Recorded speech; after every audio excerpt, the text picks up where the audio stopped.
Pittsburgh Steelers fans, grab your terrible towels, because there's an ugly update in the ongoing Aaron Rodgers free agency saga that's adding a fresh layer of doubt and anxiety to the situation. The prevailing assumption has been that Aaron Rodgers was destined for the Steel City. The Steelers have been widely considered the favorite to land the future Hall of Fame quarterback. But here we are, and Rodgers still hasn't put pen to paper. That silence, for many, is starting to speak volumes. Adding to the uncertainty, ESPN's Jeremy Fowler recently joined the Dan Patrick Show and dropped a significant wrinkle into the equation. Fowler revealed, "There's some teams I've talked to.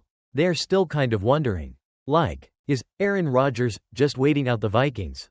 You know? Because the Vikings would be an ideal scenario." Now, for Steelers fans, there's a bit of good news in that report. Fowler clarified that after checking in with the Vikings, he doesn't expect that scenario to materialize. The Vikings, it seems, are firmly committed to J.J. McCarthy as their quarterback of the future. So, that door to Minnesota, while potentially enticing to Rodgers, appears to be closed. However, that leads us to the bad news for Pittsburgh. If the Vikings option is truly off the table, why the continued delay? Rodgers hasn't seemed fully invested in the Steelers to the point of signing a contract. Yes, there have been indications that he's dealing with serious off-field matters that shouldn't be downplayed. But if he truly wants to join the Steelers wholeheartedly, it's still curious that a deal hasn't been finalized. This Vikings wrinkle could, at least, offer some explanation for the prolonged silence and the suspense.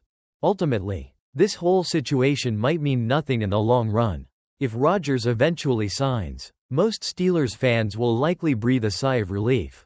He's 41 years old and certainly capable of handling his business. But for a fanbase that has been anxiously waiting for clarity at the quarterback position, this latest update is just one more thing that will have them checking their phones and holding their breath, eager to see if they actually get their man. The wait, for now, continues.